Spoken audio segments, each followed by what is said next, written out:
Hello everyone, welcome to my channel share with Ashok. Friends, आज हम digital banking के module D में chapter number 9 का पार्ट 5 करने वाले हैं। ये चैप्टर है फ्रेंड्स आपका पेमेंट सिस्टम के बारे में, और इस लेक्चर में फ्रेंड्स हम NACH क्या होता है और NFS नेशनल फाइनेंशियल स्विच और नेशनल ऑटोमेटिक क्लियरिंग हाउस के बारे में जानने वाले हैं। तो चलिए फ्रेंड्स शुरू करेंगे। पहले NACH के बारे में जानेंगे और फिर जो है NFS के बारे में जानेंगे। तो NACH national automated clearing house क्या होता है ये जानेंगे। तो देखिए NACH का कॉन्सेप्ट पहले थोड़ा सा समझ लीजिए कि होता क्या है। मान लीजिए कोई बैंक है, उसमें अगर 1 लाख एम्प्लॉई हैं, ठीक है। अब 1 लाख अगर एम्प्लॉई हैं और इन सबको अगर हमें सैलरी देनी है, मान लेते हैं सैलरी हर महीने देनी होती है। अब अगर आप सोचिए कि सभी एम्प्लॉई को सैलरी जो है एक एक जो है ब्रांच के अंदर में बांटने की प्रयास किया जाए, तो सभी स्टाफ मेंबर वहाँ 1 लाख लोग आएंगे। हर एक को आप 30,000 60,000 1 लाख जो भी उनकी सैलरी उनको उनके हाथ में अगर देते हैं इन हैंड, तो आप सोचिए कि ये कितना मतलब मुश्किल काम होगा और शायद नहीं भी हो पाएगा। एक दिन में आप 1 लाख लोगों को सैलरी नहीं बांट सकते हैं, तो ये काफ़ी प्रॉब्लमेटिक है। उससे अच्छा क्या रहेगा अगर हम इस प्रोसेस को ऑटोमेटिक कर दें, है ना। ऑटोमेटेड अगर कर दें, तो ऑटोमेटेड प्रोसेस करने में क्या होगा कि एक अकाउंट जिस बैंक के आप एम्प्लॉय हैं उस बैंक का अकाउंट डेबिट होगा, और जितने भी एम्प्लॉय हैं, है ना, जितने भी एम्प्लॉय हैं उन सभी के खाते में पैसा क्रेडिट हो जाएगा, ठीक है, सभी के खाते में। तो ये होता है फ्रेंड्स आपका NACH का concept, national automatic clearing house. यही काम करता है NACH। अगर सिंपलेस्ट लैंग्वेज में आप समझना चाहो तो सभी को सैलरी बांटनी है, तो 1 लाख लोगों को सैलरी देनी है, तो ऑटोमेटिकली कैसे करना है, तो NACH का यूज करके हम ये काम कर सकते हैं, ठीक है। तो यही है friends NACH national automatic clearing house. NACH is a web based solution to facilitate inter bank high volume small amount and repetitive electronic payment, ठीक है। That is it is another ECS electronic clearing service but an improved one. तो पहले ECS चलता था, electronic clearing services चलती थी। ये region wise होती थी, अलग अलग रीजन में अलग अलग ECS सेंटर्स होते थे। तो उसी को इम्प्रूव करके नेशनल ऑटोमेटिक क्लियरिंग हाउस बनाया गया, ऑटोमेटेड क्लियरिंग हाउस बनाया गया, जिसने ECS को अपने में शामिल कर लिया एक तरीके से। तो ये वेब बेस्ड सोल्यूशन होता है जिसमें कि डिफरेंट डिफरेंट बैंक के बीच में इंटर बैंक, अलग अलग बैंकों में, BOB से SBI में, SBI से कैनरा में हाई वॉल्यूम बहुत ज़्यादा अमाउंट की ट्रांजेक्शन, जैसे 1 लाख ट्रांजेक्शन, 1 करोड़ ट्रांजेक्शन, जैसे बैंक अपने कस्टमर के खाते में इंटरेस्ट क्रेडिट करता है ना, इंटरेस्ट देता है। अब इतनी सारे 1 करोड़ खाते हैं, तो 1 करोड़ खातों में पैसा जाना होता है, ठीक है। तो इंटर बैंक ट्रांजेक्शन होगी, विद इन बैंक के लिए NACH की जरूरत नहीं है, समझिएगा। जैसे मान लीजिए एक बैंक है SBI। अब अगर SBI को अपने ही कस्टमर के खाते में पैसा क्रेडिट करना है, तो उसके लिए उसे NACH की ज़रूरत नहीं है, वो ऑटोमेटिक प्रोसेस के थ्रू वो खुद ही कर लेगा। लेकिन अगर कोई पैसा एक बैंक से दूसरे बैंक के मल्टीपल खातों में, जैसे गवर्नमेंट डायरेक्ट बेनिफिट ट्रांसफ़र करती है, DBT करती है, तो वो डिफरेंट डिफरेंट बैंक के कस्टमर को मिलना होता है, तो उस केस में NACH की ज़रूरत पड़ती है। ओके। तो रिपीटेटिव इलेक्ट्रॉनिक पेमेंट अगर आपको करनी है, तो उसके लिए NACH का यूज किया जा सकता है। ये एक तरीके का ECS ही है, इलेक्ट्रॉनिक क्लियरिंग सर्विस ही है, लेकिन इम्प्रूव हो चुकी है। NACH क्या करता है? NACH handles the clearing and settlement including returns among member on the same day. तो NACH का काम होता है कि क्लियरिंग और सेटलमेंट को देखना, जिसमें रिटर्न, अगर कोई पैसा रिटर्न हो गया है, पैसा नहीं खाते में क्रेडिट हो पाया है, तो उसको भी हैंडल करना एमंग मेंबर्स, जो भी मेंबर बैंक हैं इनके NACH के, उनसे सेम डे में। तो जो भी पैसा जाना और आना होता है फ्रेंड्स, वो सेम डे पर प्रोसेस होता है, 2-3 दिन का टाइम नहीं लगता है। पहले ECS में ऐसा होता था कि 3 से 4 दिन लग जाते थे, इलेक्ट्रॉनिक क्लियरिंग सर्विसेज में इसी काम को करने में 3 से 4 दिन लग जाते थे, लेकिन NACH में वो काम विद इन सेम डे हो जाता है, ठीक है। चार्जेज जो है यहाँ पर NACH के जो चार्जेज हैं वो मेंबर बैंक के लिए कम हैं। Bank need to become member for this use this service. तो अगर आपको NACH की सर्विस यूज करनी है, तो उसके लिए आपको इसका मेंबर बनना पड़ता है, NACH का मेंबर बनना पड़ता है किसी भी बैंक को। Banks customer need to register mandates like standing instruction through their bank for payment to or collection from other people for whom the account number, branch code, MICR code are submitted. तो जिस भी customer को, मान लीजिए आपको अपनी EMI deduct करवानी है, हर महीने आप चाहते हैं कि आपके SBI के खाते से पैसा EMI डिडक्ट हो और HDFC के खाते लोन अकाउंट में चला जाए। अगर आप ऐसा चाहते हैं, तो उसके लिए आपको क्या करना होगा, एक जो है आपको मैंडेट देना पड़ेगा, जिसे स्टैंडिंग इंस्ट्रक्शन भी कहते हैं, SI कहते हैं, है ना। SI स्टैंडिंग इंस्ट्रक्शन दी जाती है, उसमें आप अपना अकाउंट नंबर, अपनी ब्रांच का कोड, MICR कोड और ये सारी डिटेल एक फॉर्म में भर करके देते हो। फिर बैंक क्या करता है, आपके अकाउंट में एक SI स्टैंडिंग इंस्ट्रक्शन जो है ऐड कर देता है, जिससे कि पैसा जो है आपके खाते से डिडक्ट भी हो सकता है और पैसा आ भी सकता है, दोनों बातें पॉसिबल हैं। आप किसी को पेमेंट कर भी सकते हैं और किसी से कलेक्ट भी कर सकते हैं, ठीक है? तो NACH में ये काम होता है, लेकिन आपको रजिस्टर करना पड़ता है। बिना देखिए, अब जैसे मैंने कहा कि जो है एक बैंक को अपने सभी एम्प्लॉयी को अगर सैलरी देनी है, तो ये ज़रूरी होगा ना कि हर एक एम्प्लॉयी की अकाउंट नंबर, IFSC कोड और ये सारा डिटेल क बैंक के पास हो, है ना? साथ ही साथ में अगर मान लीजिए क्रेडिट करना है तब तो कोई दिक्कत नहीं है। लेकिन ये केस सोचिए कि आपके खाते से म्यूचुअल फंड का पैसा कटना है। मान लीजिए 10 कस्टमर है, सबके खाते से म्यूचुअल फंड का पैसा कट करके बैंक के खाते में आना है। तो उस केस में ऑथराइज़ेशन भी होना चाहिए कि बैंक आपके खाते को डेबिट कर सके, इस बात की पावर बैंक के पास होनी चाहिए। इसके लिए उसे एक रिटर्न इंस्ट्रक्शन होनी चाहिए, उसीलिए वो स्टैंडिंग इंस्ट्रक्शन एक फॉर्म आपसे भरवाता है। As all the mandates are stored and on the due date, तो ये सारे जितने भी मैंडेट आप कस्टमर देते हैं, जितने भी मैंडेट कस्टमर देते हैं उनको स्टोर कर लिया जाता है NACH में।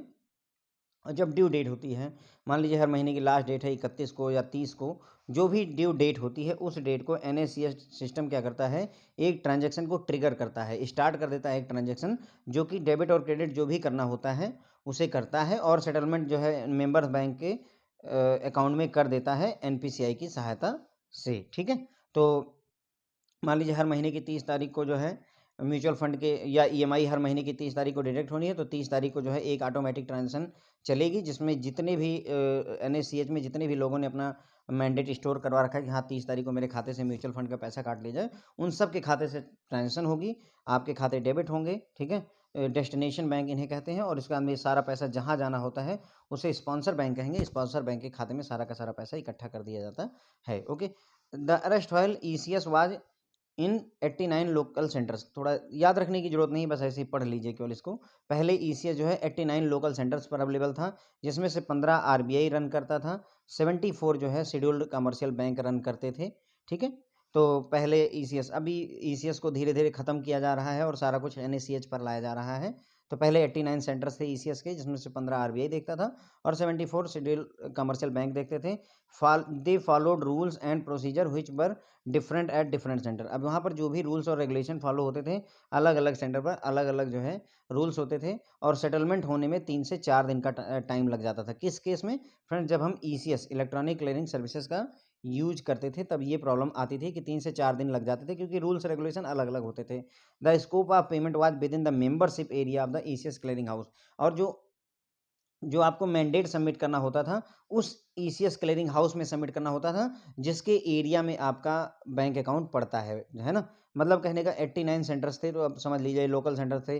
तो अगर आप सोच लीजिए, अगर आप जो है पश्चिम बंगाल के रहने वाले हैं, तो आपको जो ECS मैंडेट देना था, वो पश्चिम बंगाल के किसी सेंटर में देना था। अगर कोई उत्तर प्रदेश का रहने वाला है, तो उसको उत्तर प्रदेश के किसी ECS सेंटर पर देना होता था।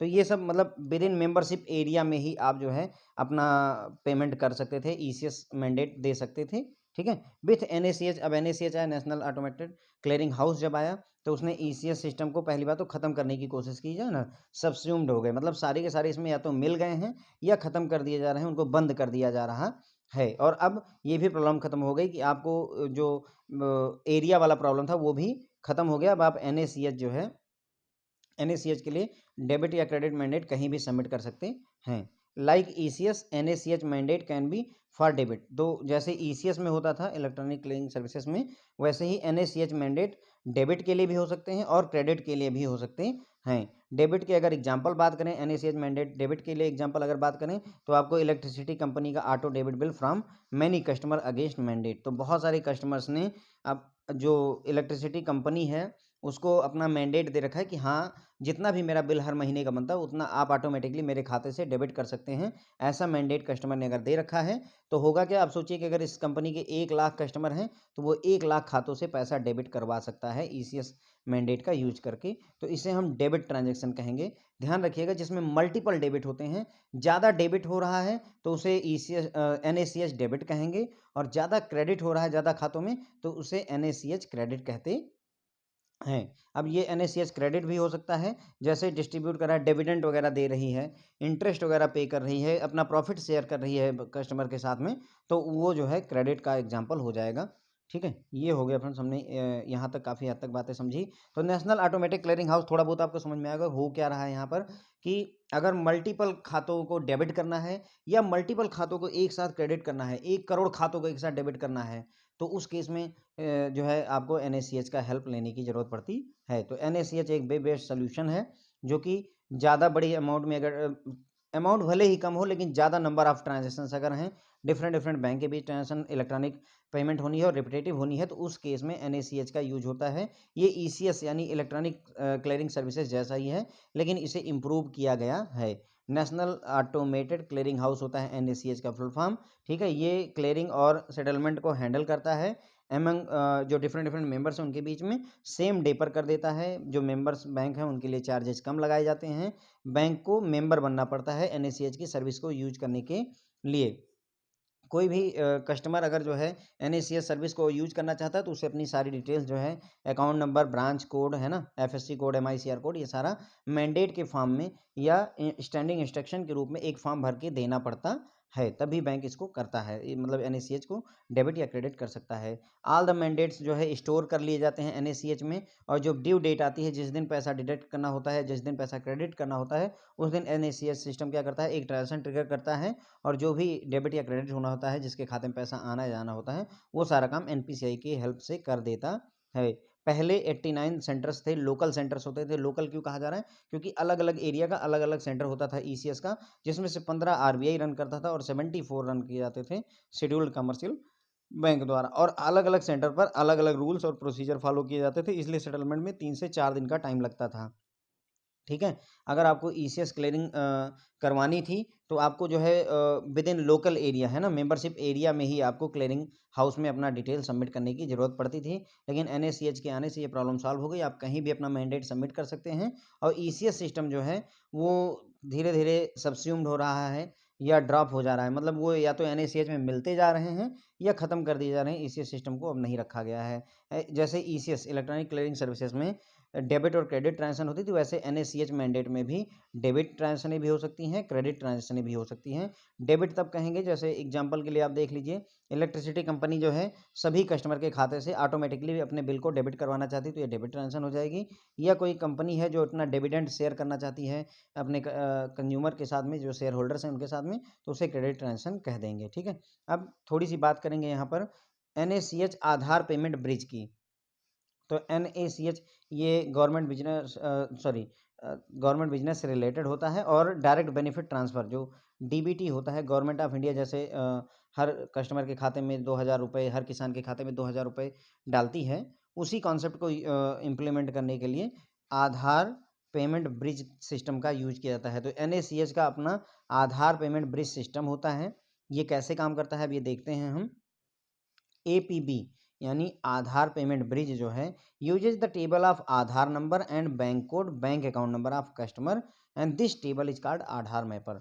तो एबीपी जो होता है, अपना आधार पेमेंट ब्रिज जो होता है फ्रेंड, ये क्या करता है, एक टेबल यूज करता है जिसमें आधार नंबर होगा कस्टमर का, उसका बैंक कोड होगा या आईएफएससी कोड होगा, उसका बैंक अकाउंट नंबर होता है उस कस्टमर का, ठीक है। तो this table is called mapper, Aadhaar mapper इसे कहते हैं, और इसे एनपीसीआई मेंटेन करता है। अब टेबल कैसे बनेगी, ये थोड़ा-सा समझ लेते हैं तो ज़्यादा अच्छा क्लियर हो जाएगा। मान लीजिए यहाँ पर कस्टमर का आधार नंबर है, यहाँ पर उसका अकाउंट नंबर है, यहाँ पर उसका आईएफएससी कोड है, ठीक है?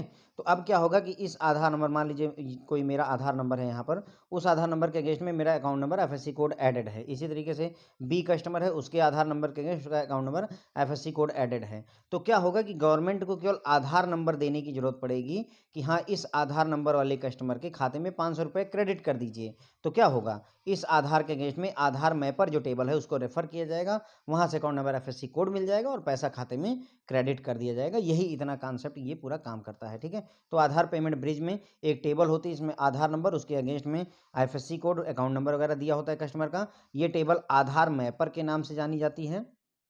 अगर आपको क्यूसैम याद हो, है ना, क्यूएसएएम, है ना, ये एक वो स्टार 99 हैश जब हमने पढ़ा था, तो वहाँ पर हमने देखा था कि ये देखना कि आधार जो है आपके खाते में सीडेड है या नहीं सीडेड है, उसके लिए क्यूसैम यूज़ की जाती है सर्विसेज। तो वहाँ पर भी आधार मैपर टेबल का यूज़ हुआ था, आधार मैपर का जिक्र होता है, ठीक है। Bank daily update it with to NPCI if for any changes. अब अगर किसी आधार के अगेंस्ट में कोई अकाउंट नंबर अगर चेंज होता है, एफएससी कोड चेंज होता है, तो एनपीसीआई को बैंक को अपडेट देना होता है डेली बेसिस पर। अब गवर्नमेंट जो डायरेक्ट बेनिफिट ट्रांसफर करती है, डीबीटी करती है, पेमेंट्स करती है, डीबीटी पेमेंट जो होती है उसकी गवर्नमेंट की, है ना, वो कैसे करेगी? Government pays its DBT direct benefit transfer payment by sending a file to its account maintaining bank to debit government account and credit beneficiary account. तो इसमें क्या होगा, जो डायरेक्ट बेनिफिट ट्रांसफर भेजना है तो उसके लिए गवर्नमेंट क्या करती है, एक फाइल भेज देती है जिसमें कि आधार नंबर और अमाउंट होता है। और किसको भेजेगी ये फाइल? जिस बैंक में गवर्नमेंट का खाता मेंटेन है ना, और फिर वो बैंक क्या करेगा, गवर्नमेंट के अकाउंट को डेबिट करेगा और जो भी बेनिफिशियरी उनके खाते को क्रेडिट कर देता है। जो गवर्नमेंट फाइल भेजी गई है उसमें कस्टमर का आधार नंबर होता है और कितना अमाउंट पे होना है वो पेमेंट अमाउंट लिखा होता है। So paying bank debit government account. अब क्या करेगा पेइंग बैंक? वो डेबिट करेगा बैंक अकाउंट को, और जो NPCI send credit to NPCI, NPCI के पास में पैसा भेज देगा। एनपीसीआई क्या करेगा, मैपर टेबल का यूज करेगा और पेई के अकाउंट को क्रेडिट कर देगा अमाउंट वर्सेस आधार लिस्ट के आधार बेस्ड ऑन, है ना, आधार पर, ठीक है। तो क्या हो रहा है कि गवर्नमेंट अकाउंट को डेबिट किया गया और सभी बेनिफिशियरी के खातों में पैसा जाना है तो वो पैसा पहले एनपीसीआई के पास जाएगा। एनपीसीआई क्या करेगा, जो मैपर टेबल है वहाँ पर उस आधार नंबर के अगेंस्ट में कौन सा अकाउंट नंबर है वो हमें पता होता है, कितना अमाउंट जाना है वो भी हमें लिस्ट, मतलब जो लिस्ट आई है उसमें दे दिया जाता है। तो प्रेई के खाते में अमाउंट वर्सेस आधार लिस्ट के आधार पर पैसा उसके खाते में डाल दिया जाता है। NPCI system using the mapper sends payment through NACH to various bank maintaining customer accounts providing customer bank branch account number Aadhaar number amount etc so that automatic posting can happen. तो एनपीसीआई यहाँ पर क्या करेगा, mapper table का use करेगा, Aadhaar mapper table का use करेगा और इस पेमेंट को एनएसीएच के थ्रू भेजता है। एनएसीएच का यहाँ पर यूज होता है सभी बैंकों के खाते में पैसा भेजने के लिए। वही आधार मैपर टेबल का यूज होगा और एनएसीएच की सहायता से सारा पैसा सभी कस्टमर्स के खाते में चला जाता है, ठीक है। तो हमने यहाँ पर ये समझ लिया कि जो है ये आधार एनएसीएच का जो आधार पेमेंट ब्रिज होता है वो किस काम आता है। सिंपल है, आधार नंबर से, किसी कस्टमर के आधार नंबर से उसके बैंक अकाउंट की डिटेल को लिंक करने में काम आता है आधार पेमेंट ब्रिज। इसमें एक टेबल होती है जिसे मैपर, आधार मैपर कहा जाता है।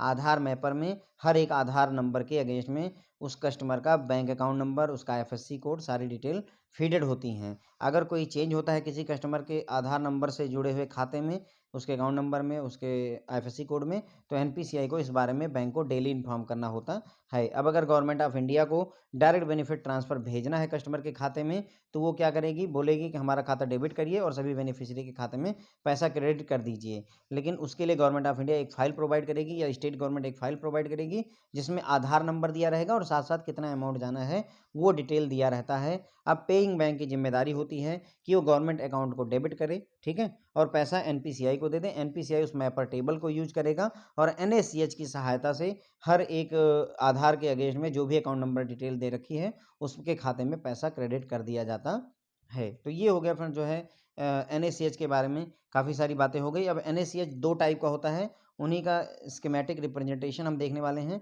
एक होता है फ्रेंड्स एनएसीएच डेबिट और एक एनएसीएच क्रेडिट, ठीक है। ये इसका टेबल है, देख लीजिए। एनएसीएच डेबिट, यहाँ पर स्पॉन्सर बैंक है, यहाँ पर डेस्टिनेशन बैंक है। ध्यान रखेंगे एनएसीएच डेबिट की मैं बात कर रहा हूँ यहाँ पर। स्पॉन्सर बैंक हमेशा एक रहता है, डेस्टिनेशन बैंक हमेशा मल्टीपल होते हैं, ऐसे ध्यान रखेंगे, चाहे डेबिट हो रहा हो चाहे क्रेडिट हो रहा हो, ठीक है। यहाँ पर एनएसीएच डेबिट हो रहा है, इसका मतलब ये जो डेस्टिनेशन बैंक है इन सबके खाते डेबिट होंगे और सारा का सारा पैसा यहाँ स्पॉन्सर बैंक के खाते में क्रेडिट हो जाएगा। इसी तरीके से एनएसीएच क्रेडिट भी होता है। एनएसीएच क्रेडिट के केस में क्या होता है, देखिए यहाँ पर इसका खाता जो है डेबिट होगा, स्पॉन्सर बैंक का खाता डेबिट होगा और इन सभी के खाते क्रेडिट हो जाएंगे। डेस्टिनेशन बैंक के सभी खाते क्रेडिट हो जाते हैं। तो आइए थोड़ा सा डिटेल में समझ लेते हैं एनएसीएच डेबिट। अब एनएसीएच डेबिट और एनएसीएच क्रेडिट में कैसे डिफ्रेंशिएट करोगे आप, तो जब जो चीज़ मल्टीपल हो रही है वही कहा जाएगा। अगर मल्टीपल डेबिट हो रहे हैं तो उसे एनएसीएच डेबिट कह दीजिए, अगर मल्टीपल क्रेडिट हो रहे हैं तो उसे एनएसीएच क्रेडिट कह दीजिए। क्योंकि होगा क्या, देखिए हर एक एंट्री में डेबिट क्रेडिट दोनों होता है ना। हर डेबिट के अगेंस्ट एक क्रेडिट होता है या क्रेडिट के अगेंस्ट डेबिट होता है। तो जो ज़्यादा हो रहा है, जैसे इस एनएसीएच डेबिट हमने इसमें इसलिए कहा क्योंकि 1 लाख अकाउंट डेबिट हुए और 1 अकाउंट क्रेडिट हुआ। तो जो ज़्यादा हो रहा है, 1 अकाउंट ज़्यादा हो रहा है या 1 लाख अकाउंट ज़्यादा हो रहे हैं, तो जो ज़्यादा हो रहा है, जो ज़्यादा बार हो रहा है, वही जो है एनएसीएच का फॉर्म बन जाएगा। तो एनएसीएच डेबिट में मल्टीपल डेबिट होते हैं, बहुत सारे खाते डेबिट होते हैं। इसे यूज़ किया जाता है, used by an institution for pulling funds from large number of pairs across multiple bank. तो डिफरेंट डिफरेंट बैंकों में अगर आपके खाते हैं, जैसे म्यूचुअल फंड है, म्यूचुअल फंड का पैसा आपको बहुत सारे कस्टमर, मान लीजिए आपके पास में 2 करोड़ कस्टमर्स ने म्यूचुअल फंड के लिए इन्वेस्टमेंट के लिए एसआई वो स्टैंडिंग इंस्ट्रक्शन दे रखी है। तो अगर आपको उनको 2 करोड़ खातों को डेबिट करना है तो आप फंड पुल कर सकते हैं, ठीक है। मल्टीपल बैंक से फंड को पुल किया जा सकता है लार्ज नंबर ऑफ पेयर्स से, ठीक है। तो ये काम करता है, मतलब खाते से पैसा लेना है यहाँ पर। Creates multiple debit to different destination bank account and a corresponding single credit to sponsor bank account who sends the debit file, ठीक है। तो जो डेबिट होना है पैसा, वो मल्टीपल अकाउंट से होना है, multiple debits from different destination bank. तो डेस्टिनेशन बैंक जो डिफरेंट डिफरेंट होते हैं, उन सभी से पैसा डेबिट होना है, इससे भी डेबिट होना है, इससे भी डेबिट होना है, इससे भी डेबिट होना है। तो मल्टीपल करोड़ों खाते डेबिट होंगे और सारा का सारा पैसा एक अकाउंट में एक सिंगल क्रेडिट बन जाएगा। तो यहाँ से 1-1 हज़ार रुपये हर खाते से निकाले तो यहाँ पता चला कि जो है 10 करोड़ रुपए एक सिंगल क्रेडिट में आ गए। तो वही बात यहाँ पर लिखी हुई है कि multiple debit different different destination bank account से किया जाता है और सिंगल क्रेडिट की जाती है स्पॉन्सर बैंक अकाउंट में। तो जहाँ सिंगल क्रेडिट या सिंगल डेबिट होता है, जो सिंगल होगा फ्रेंड्स, वो स्पॉन्सर बैंक कहलाता है, बस ये ध्यान रखिएगा। Who sends the debit file, debit file कौन भेजेगा? स्पॉन्सर बैंक भेजता है, जो कि ये कहता है कि इतने खातों से पैसे हमें डेबिट करने हैं। इसका एग्जाम्पल हो जाएगा direct debit of bill payment, जो कोई बिल पेमेंट होनी है उसका डायरेक्ट आप डेबिट कर लीजिए।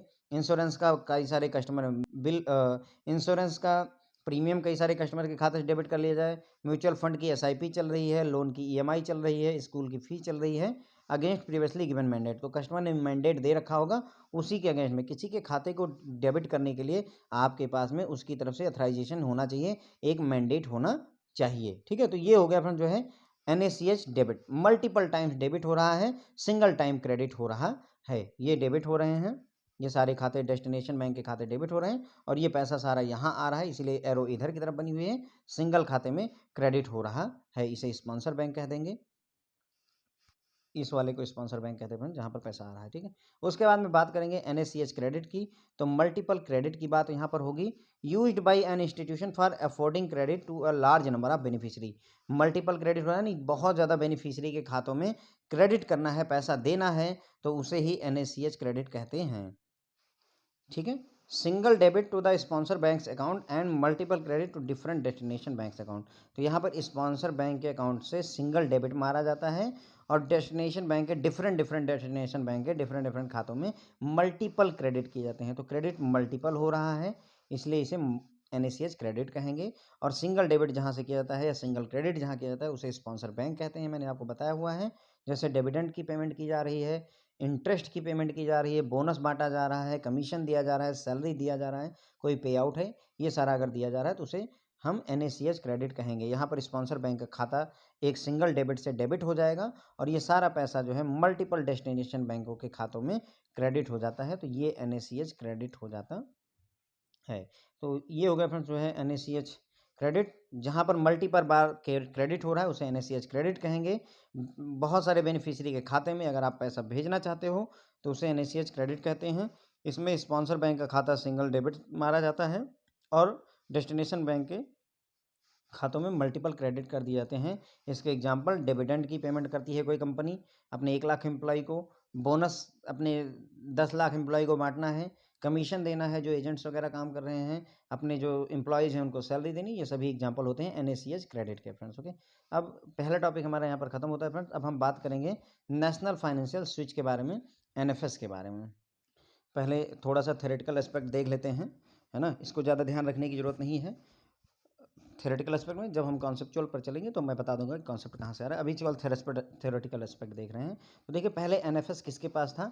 आईडीआरबीटी के पास में। बाद में ये एनपीसीआई को हैंड ओवर हो गया। बस इतनी सी बात हम पूरे इस 1-2 पेज में पढ़ने वाले हैं कि जो आईडीआरबीटी था हैदराबाद में स्थित, है ना, institute of development and research in banking technology IDRBT Hyderabad has been providing ATM switching services to bank in India through national financial switch. तो NFS के थ्रू जो है ATM स्विचिंग की सर्विसेज प्रोवाइड करता था कौन? IDRBT हैदराबाद। ठीक है, अब IDRBT ने डिसाइड किया कि वो अपना फोकस जो है रिसर्च के कामों पर और डेवलपमेंट एक्टिविटीज़ पर रखेगा। वो उसे नेशनल फाइनेंशियल स्विच को चलाना नहीं चाहता था। तो ये चाहता था कि कोई सुटेबल अरेंजमेंट हो जाए ताकि NFS के बिजनेस को हम किसी और को हैंड ओवर कर दें, कोई नेशनल लेवल की ऑर्गेनाइजेशन को हम दे दें। फिर जब NPCI बना, national payment corporation of India बना, उसने अपना बिजनेस कमेंस किया, तो consider this as an opportunity. तो उसने ये माना कि हमारे लिए एक मौका है और उसने IDRBT के साथ डिस्कशन करना शुरू किया कि NFS का चार्ज हमको दे दीजिए। ठीक है, अब इसमें ये थियरी ही चल रही है, इसमें कोई बड़ी बात नहीं है। ठीक है, the board of regulation and supervision of payment and settlement system BBSS, जो इसकी मीटिंग हुई 24 सितंबर 2009 को, उसने इन प्रिंसिपल अप्रूवल दे दिया कि अथराइजेशन दे दिया जाए NPCI को कि वो जो है रिटेल पेमेंट सिस्टम को अपने कंट्री में ऑपरेट कर सके, इसका अप्रूवल दिया गया। अब ना डेट याद रखने की जरूरत है ना कुछ, एक हल्की सी कहानी केवल ध्यान रखिए कि हो क्या रहा है। ठीक है, फिर रिजर्व बैंक ऑफ इंडिया ने भी अथराइजेशन दे दिया NPCI को कि वो टेक ओवर कर सकता है NFS की ऑपरेशन फ्रॉम IDRBT। ठीक है, as is where is basis पर 15 अक्टूबर 2009 को। तो 15 अक्टूबर 2009 को RBI ने भी अप्रूव कर दिया कि जहां पर है एज इज वेयर इज, जहां है जैसा है उसी बेसिस पर ही NFS को आपको ऑपरेट करना होगा। NPCI को IDRBT से हम इसे आपको दे रहे हैं। फिर NPCI took over NFS operation from 14 दिसंबर 2009। तो 14 दिसंबर 2009 से ये जो है किसके पास NFS चला है, नेशनल फाइनेंशियल स्विच किसके पास चला है? NPCI के पास में। तो बस इतनी सी बात थी। तो मैंने आपको पहले ही बताया कि कुल मिलाकर के इसमें यही हो रहा है कि पहले नेशनल फाइनेंशियल स्विच को IDRBT, institute of development and research in banking technology, ध्यान रखिएगा IDRBT का फुल फॉर्म पूछते हैं, institute of development and research in banking technology Hyderabad पहले NFS को चलाता था। लेकिन वो ये नहीं चाहते थे NFS को चलाना, वो रिसर्च पर फोकस करना चाहते थे। तो एक सुटेबल अरेंजमेंट देख रहे थे, तो NPCI ने कहा कि हम इसको टेक ओवर करना चाहते हैं। तो RBI ने उन्हें अलाउ किया कि जहां पर है जैसा है उसी हालात में आप जो है इसको टेक ओवर कर लीजिए। 15 अक्टूबर 2009 को ये आदेश पारित हुआ और NPCI ने 14 दिसंबर 2009 को टेक ओवर कर लिया NFS को। सिर्फ इतनी बात ध्यान रखिए कि NPCI पहले NFS, नेशनल फाइनेंशियल स्विच, पहले IDRBT के पास था और फिर ये 2009 में NPCI के पास चलाया। बस इतनी सी बात अगर आप पूरे सिस्टम से याद रख सकें तो काफ़ी होगा। ठीक है, अब यहाँ से कॉन्सेप्चुअल शुरू होता है फ्रेंड्स, वो केवल थ्योरी थी। अब यहाँ पर थोड़ा हमें ध्यान देने की जरूरत है कि what is ATM network, what is ATM switch. तो देखिए, स्विच का कॉन्सेप्ट समझ लेते हैं। जैसे मान लीजिए एक कस्टमर है बैंक ऑफ बड़ौदा का, मैंने पहले भी शायद ये बात समझा रखी, फिर से एक बार देख लीजिए। बैंक ऑफ बड़ौदा का है, उसके बाद बैंक ऑफ बड़ौदा का डेबिट कार्ड है। अगर वो बैंक ऑफ बड़ौदा के ATM पर गया, ठीक है, तो क्या होगा, अपना डेबिट कार्ड जो है बैंक ऑफ बड़ौदा के ATM पर डालेगा। बैंक ऑफ बड़ौदा का ATM जो है वो बैंक ऑफ बड़ौदा के स्विच से कांटेक्ट करेगा, उसका स्विच जो है बैंक ऑफ बड़ौदा के CBS से कांटेक्ट करेगा। चूंकि बैंक ऑफ बड़ौदा का डेबिट कार्ड है, बैंक ऑफ बड़ौदा की मशीन है, CBS भी कनेक्ट हो गया, पता चल गया कि खाते में बैलेंस है कि नहीं है, तो ट्रांजेक्शन हो गई, कोई दिक्कत नहीं हुई, है ना। तो ये आसान था। लेकिन अब सोचिए कि जो है केस अलग हो जाए। यहाँ पर यस बैंक का कोई कस्टमर है जिसका डेबिट कार्ड है और वो ATM पर गया है बैंक ऑफ बड़ौदा के। अब अगर वो यस बैंक का कार्ड लेकर के बैंक ऑफ बड़ौदा के ATM में कार्ड इंसर्ट करेगा, तो क्या होगा, बैंक ऑफ बड़ौदा अपने स्विच से कांटेक्ट करेगा। ठीक है, स्विच से कांटेक्ट करेगा तो वो बताएगा, उसे कांटेक्ट कर। अब इस स्विच को, बैंक ऑफ बड़ौदा के स्विच को जो अधिकार है वो ज़्यादा से ज़्यादा अपने बैंक ऑफ बड़ौदा के CBS का है। लेकिन क्या बैंक ऑफ बड़ौदा में खाता है इस कस्टमर का? नहीं, उसका खाता है यस बैंक में। तो अब वो जान ही नहीं पाएगा इसके खाते में पैसा है कि नहीं है। तो इस केस में क्या जरूरत होगी, अब जरूरत है कि बैंक ऑफ बड़ौदा का जो स्विच है, ये ATM, सारे ATMों को कनेक्ट करने के लिए एक स्विच होता है, वो उस स्विच का जिम्मेदारी होगी कि वो यस बैंक के स्विच से कांटेक्ट करे, यस बैंक के स्विच से कांटेक्ट करे। यस बैंक के स्विच से जब कांटेक्ट हो जाएगा तो यस बैंक का CBS सर्वर कनेक्ट होगा उससे, फिर वो बताएगा कि हाँ पैसा है या नहीं है। लेकिन अब ये अरेंजमेंट कैसे किया सकता है? अब क्या करे, बैंक ऑफ बड़ौदा अपना स्विच और यस बैंक का स्विच कनेक्ट करे। अब मान लीजिए बैंक ऑफ बड़ौदा के पास में SBI का कस्टमर आ गया, तो अब बैंक ऑफ बड़ौदा वाले कांटेक्ट करें SBI के स्विच से कनेक्ट करें। तो ऐसे बहुत सारे बाईलेटरल, मतलब दो तरफा, दो पार्टियों वाले कनेक्शंस भिड़ाने की जरूरत पड़ेगी और हर एक के साथ में अरेंजमेंट करना थोड़ा डिफिकल्ट होगा। ठीक है, तो ऐसे 20 बैंक हैं तो हर बैंक दूसरे के साथ में जो है कांटेक्ट करता रहे। उससे अच्छा है कि एक ऐसा सिस्टम डेवलप किया गया जिसमें मान लीजिए ये बैंक ऑफ बड़ौदा है उसका एटीएम है, उसके सारे एटीएम, बैंक ऑफ बड़ौदा के जितने भी एटीएम हैं वो सारे उसके स्विच से कनेक्टेड हैं, ठीक है। यहाँ पर एक सेंट्रलाइज स्विच रखा गया फ्रेंड, सेंट्रलाइज स्विच रखा गया और सभी बैंकों के जो एटीएम के स्विच थे उनको इस स्विच से कनेक्ट किया गया। समझ गए आप ये बात को? यानी ये पीएनबी का जो है एटीएम स्विच है उसको इस नेशनल फाइनेंशियल स्विच, यही एनएफएस है अपना, नेशनल फाइनेंशियल स्विच से कनेक्ट किया गया। बैंक ऑफ बड़ौदा का स्विच है वो भी एनएफएस से कनेक्ट हुआ, एसबीआई का स्विच है वो भी एनएफएस से कनेक्ट हुआ। तो इससे क्या हुआ प्रॉब्लम कि अब किसी को किसी से हाथ मिलाने की जरूरत नहीं है, इंडिविजुअली किसी के साथ कॉन्ट्रैक्ट करने की जरूरत नहीं है। पीएनबी का स्विच सीधे जो है एनएफएस से कॉन्ट्रैक्ट करेगा, एनएफएस की जिम्मेदारी होगी कोई भी बैंक हो, 20 बैंक 25 बैंक जो भी बैंक है किसी भी बैंक से कनेक्ट करवाने की जिम्मेदारी इसकी हो जाती है। यही है फ्रेंड जो है बेसिकली स्विच का कॉन्सेप्ट, बेसिक लेवल पर अगर आपको समझ में आया हो। तो व्हाट इज एटीएम नेटवर्क? तो ए बैंक्स, अब यही बात यहाँ पर, a banks ATM all are connected to its ATM switch. जितने भी बैंकों के एटीएम होते हैं, एक बैंक के जितने भी एटीएम होंगे वो किसी एक स्विच से कनेक्टेड होते हैं उस पर्टिकुलर बैंक के। जैसे मैंने आपको बताया बैंक ऑफ बड़ौदा, मान लीजिए ये सारे उसके एटीएम हैं, मान लीजिए 4000 एटीएम है तो चारों हजार एटीएम बैंक ऑफ बड़ौदा के स्विच से कनेक्टेड रहते हैं। इसी तरीके से सभी बैंकों के जो है एटीएम अपने अपने स्विच से कनेक्टेड रहते हैं। An ATM network is bigger network found by connected the ATM switches off various banks. तो जो एटीएम नेटवर्क बनता है वो क्या होता है, बड़ा नेटवर्क होता है और ये डिफरेंट डिफरेंट बैंकों के, वेरियस बैंकों के एटीएम स्विचेज को आपस में कनेक्ट करने से बनता है। There can be two bank network और multi bank network for of many banks. तो मतलब जैसा मैंने आपको बताया कि बैंक ऑफ बड़ौदा एसबीआई वाले के साथ कॉन्टैक्ट कर लें, या फिर जो है एसबीआई, बीओबी, पीएनबी, कैनरा, ये चार आपस में कॉन्टैक्ट कर लें। तो पहले इस तरीके की सिचुएशन रहती थी, लेकिन इस प्रॉब्लम को सॉल्व किया गया है और नेशनल फाइनेंशियल स्विच को लाया गया है। If a particular bank is not part of any ATM network and if it does not have any bilateral agreement with any other bank then its customer will be able to operate its own ATM.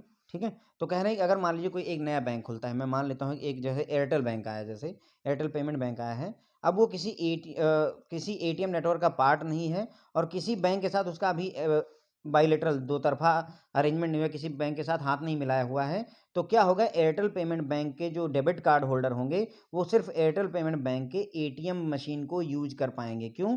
मैंने आपको बताया था कि एक ATM के switch को दूसरे ATM के स्विच से कांटेक्ट करना पड़ेगा क्योंकि वो सीबीएस कनेक्ट नहीं हो पाता है। जैसे एयरटेल पेमेंट बैंक जो है उसके पास अपने एयरटेल पेमेंट बैंक के कस्टमर का ही डिटेल होगा, उसे पीएनबी के कस्टमर की डिटेल नहीं पता होगी, उसके सीबीएस में क्या पैसा है क्या नहीं, ये कैसे पता चलेगा? जैसे हम ही हैं, मान लीजिए अगर आप एसबीआई में काम करते हैं, मैं आपसे बोलूँ कि जो है मुझे केनरा बैंक के एक अकाउंट नंबर को इंक्वायर करके दे दीजिए कि उसमें कितना पैसा है, क्या आप कर सकते हैं? एसबीआई में हैं तो आप तो एसबीआई के ही कस्टमर का अकाउंट नंबर चेक कर पाएंगे ना। केनरा बैंक के खाते में कितना पैसा है कितना नहीं है उसकी जिम्मेदारी केनरा बैंक के ही एम्प्लॉय को होगी, है ना, वो वही देख सकता है। तो इसी प्रॉब्लम को सॉल्व करने के लिए एक मीडिएटर यूज किया जाता है जिसे हम स्विच कहते हैं, नेशनल फाइनेंशियल स्विच कहते हैं। An ATM network bring interoperability of bank customer by allowing them to able to operate the at ATM of other banks as well which are part of the network. तो अगर ATM जो network होता है वो interoperability ले आता है, मतलब आपस में एक दूसरे के साथ कनेक्ट कर सकते हैं, मतलब किसी भी बैंक का एटीएम हो, किसी भी बैंक का डेबिट कार्ड हो, सभी बैंकों के एटीएम पर सभी बैंकों के डेबिट कार्ड एक्सेप्ट हो पाते हैं। इसी चीज को ब्रिंग करने का काम करता है एटीएम नेटवर्क। ठीक है, अब दो तरीके की ट्रांजेक्शन होती हैं, ऑन अस ट्रांजेक्शन और of us transaction. On us transaction वो ट्रांजेक्शन होती है फ्रेंड जिसमें एसबीआई का डेबिट कार्ड है और एसबीआई की एटीएम मशीन है। अगर ऐसा हो रहा है, डेबिट कार्ड भी आपका है, एटीएम मशीन भी आपकी है, तो फ्रेंड्स उसे ऑन अस ट्रांजैक्शन कह देंगे। ठीक है, और अगर ऐसा नहीं है तो उसे ऑफ अस ट्रांजैक्शन कह देंगे। इसका क्या मतलब हुआ, मैंने आपको बताया सेम बैंक है ना, सेम बैंक, अगर सेम बैंक का डेबिट कार्ड है और सेम बैंक का एटीएम मशीन है then we will call it on us transaction. अगर ऐसा नहीं है, अगर जो है ऐसा नहीं है, एसबीआई का डेबिट कार्ड है, पीएनबी का एटीएम कार्ड यूज हो रहा, सॉरी एटीएम मशीन यूज हो रही है, एचडीएफसी का डेबिट कार्ड है और सेंट्रल बैंक का जो है एटीएम मशीन यूज हो रही है, तो क्या दोनों सेम है? नहीं है, तो उसे ऑफ अस ट्रांजैक्शन कह देते हैं। ऑन अस ट्रांजैक्शन का मतलब it is a transaction in which a customer is using same bank ATM machine and ATM card. Same bank का एटीएम मशीन है, सेम बैंक का एटीएम कार्ड है, debit card है, तो उसे हम ऑन अस ट्रांजैक्शन कहेंगे। जैसे एसबीआई का कार्ड होल्डर है और एसबीआई की एटीएम मशीन यूज करेगा तो उसे हम ऑन अस ट्रांजैक्शन कहेंगे। ऑफ अस ट्रांजैक्शन हमारी ट्रांजैक्शन नहीं, किसी दूसरे बैंक की ट्रांजैक्शन है। एटीएम मशीन मेरी है लेकिन डेबिट कार्ड किसी और का है, तो उसे ऑफ अस ट्रांजैक्शन कहेंगे। It is a transaction in which a customer is making use of different banks card and different banks ATM machine. अलग अलग बैंक का डेबिट कार्ड है, अलग अलग बैंक की एटीएम मशीन है, तो उसे ऑफ अस ट्रांजैक्शन कहेंगे। एग्जाम्पल के लिए एसबीआई का card holder making use of ICI bank ATM, तो एसबीआई का कार्ड होल्डर है और आईसीआई बैंक की एटीएम मशीन यूज कर रहा है, तो इसे हम ऑफ अस ट्रांजैक्शन कहेंगे। This of us transaction can be transacted if these two banks, जैसे आईसीआई और एसबीआई की बात हमने यहाँ पर की, अगर आईसीआई और एसबीआई के बैंकों के स्विच जो है आपस में कनेक्टेड हैं, है ना, डायरेक्ट कनेक्टेड हो या किसी के थ्रू कनेक्टेड हो, तभी ये ऑफ अस ट्रांजैक्शन अलाउ हो पाएगी। तो of us transaction can be transacted if these two banks switches have direct connection, यानी इनके बीच में या तो डायरेक्ट बायलैटरल कनेक्शन होना चाहिए, दो तरफा कनेक्शन होना चाहिए, या बोथ आर इन नेटवर्क, एक नेटवर्क से कनेक्टेड हो जिसमें और भी बैंक हो, with a common central switch, common central switch जिसे नेशनल फाइनेंशियल स्विच कहते हैं। अगर ऐसा कनेक्शन है तभी ये ऑफ अस ट्रांजैक्शन पॉसिबल हो पाएगी। On a large scale now all banks ATM switches in India are now connected to national financial switch. तो लार्जर स्केल पर अगर हम बात करें तो सभी बैंकों के एटीएम के जो स्विच हैं, यानी ध्यान दीजिए जितने भी बैंक हैं, बैंक ऑफ बड़ौदा में अगर 4000 एटीएम है तो 4000 एटीएम का एक स्विच है। एसबीआई के मान लीजिए 13000 15000 एटीएम है तो 15000 एटीएम का एक स्विच है। और ये सभी स्विच, इसी तरीके जितने भी बैंक हैं उन सब के स्विच एक सेंट्रलाइज स्विच से कनेक्टेड हैं, जिसे हम नेशनल फाइनेंशियल स्विच कहते हैं। Forming a country wide single network and all bilateral connection have been discontinued. तो अब जो पहले बायलैटरल कनेक्शन की जरूरत होती थी, शुरुआत में जब नेशनल फाइनेंशियल स्विच नहीं था तो एक बैंक को दूसरे बैंक से कांटेक्ट करना पड़ता था, तो बायलैटरल कनेक्शन बनते थे। बाई मीन्स फ्रेंड्स होता है टू और लेटरल मीन्स होता है साइड, दो तरफा, है ना, जिसमें दो पार्टियां इन्वॉल्व हो उसे बायलैटरल कनेक्शन कहेंगे, है ना। तो ये हो गया। तो अब नेशनल फाइनेंशियल स्विच के आने के पहले जो बायलैटरल कनेक्शन थे वो सारे डिसकंटिन्यू कर दिए गए क्योंकि जरूरत नहीं रही उसकी, ठीक है। अब आगे बढ़ेंगे। Any ATM network including NFS handles of us transaction of the bank only. तो जो एनएफएस होता है फ्रेंड्स, उसका काम होता है ऑफ अस ट्रांजैक्शन को हैंडल करना। क्यों? क्योंकि जो ऑन अस ट्रांजैक्शन होती है फ्रेंड्स, उसको खुद अपना बैंक और उसका स्विच हैंडल कर लेता है। ऑन अस जो ट्रांजैक्शन होंगी वो उस बैंक के खुद के एटीएम और खुद के स्विच के बीच में ही निपट जाती हैं। उसके लिए हमें एनएफएस तक जाने की ज़रूरत नहीं होती है। जैसे बैंक ऑफ बड़ौदा का एटीएम मशीन है ना, ये एटीएम मशीन है और कस्टमर आया, उसने बैंक ऑफ बड़ौदा का ही डेबिट कार्ड अगर इंसर्ट किया तो बैंक ऑफ बड़ौदा का जो एटीएम मशीन है वो अपने स्विच से कांटेक्ट करेगा, उसका स्विच जो है सीधे अपने बैंक के सीबीएस से कांटेक्ट करेगा। तो बस बात खत्म हो गई, यहाँ कहीं एनएफएस तक जाने की जरूरत नहीं है। तो इसलिए ऑन अस ट्रांजैक्शन वो ट्रांजैक्शन होती है इसमें सेम बैंक का डेबिट कार्ड और सेम बैंक की एटीएम मशीन होती है, उनके लिए एनएफएस को इन्वॉल्व होने की जरूरत नहीं है। एनएफएस इन्वॉल्व तब होता है फ्रेंड जब ऑफ अस ट्रांजैक्शंस होती हैं, डिफरेंट बैंक का एटीएम, डिफरेंट बैंक की एटीएम मशीन, ठीक है। तो ऑन अस ट्रांजैक्शन आपको समझ में आ गई, सेम एटीएम, सेम बैंक का डेबिट कार्ड, सेम बैंक का एटीएम मशीन अगर है, ऑन अस ट्रांजैक्शन कहिए। अगर अलग अलग बैंकों के डेबिट कार्ड और अलग अलग बैंकों के एटीएम मशीन यूज हो रही हैं तो उसे ऑफ अस ट्रांजैक्शन हम कहते हैं। एनएफएस का यूज जो होता है वो ऑफ अस ट्रांजैक्शंस को हैंडल करने के लिए होता है। ऑन अस जो ट्रांजैक्शन होती हैं वो उस बैंक के खुद के एटीएम और एटीएम स्विच और सीबीएस के बीच में ही हैंडल हो जाती हैं। ये एनएफएस तक जाने की ज़रूरत नहीं पड़ती है ऑन अस ट्रांजैक्शन के केस में। अब एटीएम में जो ट्रांजैक्शंस होती हैं फ्रेंड्स, उसमें उनको हम कैटेगराइज करते हैं चार तरीके से: approve transaction, decline transaction, business decline और टेक्निकल डिक्लाइन, है ना, टेक्निकल डिक्लाइन। तो चार तरीके की डेफिनेशन दी गई है यहाँ पर। जब आप ट्रांजैक्शन करने जाते हैं एटीएम मशीन, जब आप एटीएम मशीन यूज करने जाते हैं तो आपकी ट्रांजैक्शन अप्रूव मानी जाती है अगर एटीएम मशीन ने कैश आपको दे दिया है, फुल्ली या पार्सली आपको पैसा दे दिया है। आपने 10,000 रुपये डेबिट मतलब जो है खाते से निकाले एटीएम मशीन से और आपको 10,000 रुपये मिल गए या 8,000 मिल गए तो उसे अप्रूव्ड ट्रांजैक्शन माना जाता है। डिक्लाइन ट्रांजैक्शन, एटीएम पैसा नहीं देता है आपको, transaction has been declined between switch and CBS, ठीक है। तो ट्रांजैक्शन को स्विच या सीबीएस के थ्रू जो है डिक्लाइन कर दिया गया है। अगर एटीएम आपका पैसा नहीं देता है तो उसे डिक्लाइन मान लिया जाता है। अब डिक्लाइन जो है दो तरीके के होते हैं फ्रेंड, बिजनेस डिक्लाइन और टेक्निकल डिक्लाइन। टेक्निकल डिक्लाइन का मतलब होता है कि कोई टेक्निकल एरर आ गई जिसकी वजह से डिक्लाइन हो गया। Decline due to technical issue, hardware में फेलियर हो गया, नेटवर्क में फेलियर हो गया, लाइट चली गई, पावर कट हो गया, तो ये सारे जो फेलियर्स होते हैं फ्रेंड उन्हें टेक्निकल डिक्लाइन कहा जाता है। तो बिजनेस डिक्लाइन क्या होता है? डिक्लाइन जो है बिजनेस डिक्लाइन तब कहेंगे जब कस्टमर की गलती से जो है मतलब डिक्लाइन हो जाता है, तो उसे हम बिजनेस डिक्लाइन कह देंगे। जैसे इनवैलिड अकाउंट नंबर सेलेक्ट कर लिया, आपने इनवैलिड पिन डाल दी, जो अवेलेबल फंड हैं उससे ज़्यादा पैसा निकालने की कोशिश कर रहे हैं, या जो आपकी विथड्रॉल लिमिट है कार्ड की, एक बार में 15,000 निकल सकता है, आप 35,000 निकाल रहे हैं, 50,000 निकाल रहे हैं, तो वो सारी जो एरर हैं आपकी वजह से, यानी ह्यूमन कस्टमर बिहेवियर की वजह से जो एरर होती है फ्रेंड्स, उन्हें हम बिजनेस डिक्लाइन कहते हैं। यहाँ पर टेक्निकल कोई प्रॉब्लम नहीं है, आपने गलती की, आपने पिन कोड गलत डाल दिया, वो बिजनेस डिक्लाइन हो गया। 15,000 एक बार में निकालता है एटीएम, आपने 35,000 डाल दिया, वो आपकी गलती है, एक्सीड विथड्रॉल लिमिट आपने कर दी। या जो फंड आपके खाते में बस 20,000 अवेलेबल हैं, आप 50,000 निकालने की कोशिश कर रहे हैं, तो ये आपकी गलतियाँ हैं, है ना? तो उन्हें हम बिजनेस डिक्लाइन कह देते हैं। टेक्निकल डिक्लाइन वो डिक्लाइन होता है जब कोई टेक्निकल प्रॉब्लम आ जाए, है ना? हार्डवेयर फेल हो गया, या फिर जो है नेटवर्क चला गया आपके एटीएम मशीन में जब आप खाता निकाल रहे थे पैसा अपने अकाउंट से, या फिर जो है जब आप एटीएम से पैसे निकाले तो उसमें बिजली चली गई, पावर फेलियर हो गया, तो उसे हम टेक्निकल डिक्लाइन कह देते हैं। तो कुल मिलाकर के 4 तरीके की ट्रांज़ैक्शन होंगी। अप्रूव्ड हम तब मानेंगे जब एटीएम ने पैसा आपको दे दिया है। डिक्लाइन हम तब मानेंगे जब आपने एटीएम ने आपको पैसा नहीं दिया, तो उसे डिक्लाइन मानेंगे। डिक्लाइन 2 तरीके के होंगे। पहला बिज़नेस डिक्लाइन होगा, इसमें जो है कस्टमर की गलती की वजह से पैसा नहीं निकलता है। दूसरा टेक्निकल डिक्लाइन होगा, जिसमें जो है कोई हार्डवेयर प्रॉब्लम आ जाती है, नेटवर्क प्रॉब्लम आ जाती है, पावर वगैरह की दिक्कत आती है। टेक्निकली किसी वजह से एटीएम पैसा नहीं दे पाया, तो उसे टेक्निकल डिक्लाइन कह देते हैं।